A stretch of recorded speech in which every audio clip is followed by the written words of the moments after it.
যাইবে না? হ্যাঁ জামু।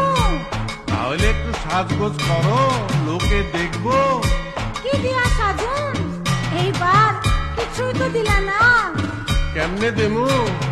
এবার পূজা বোনাসও পাইলাম না, তোমারেও কিছু দিতে পারলাম না।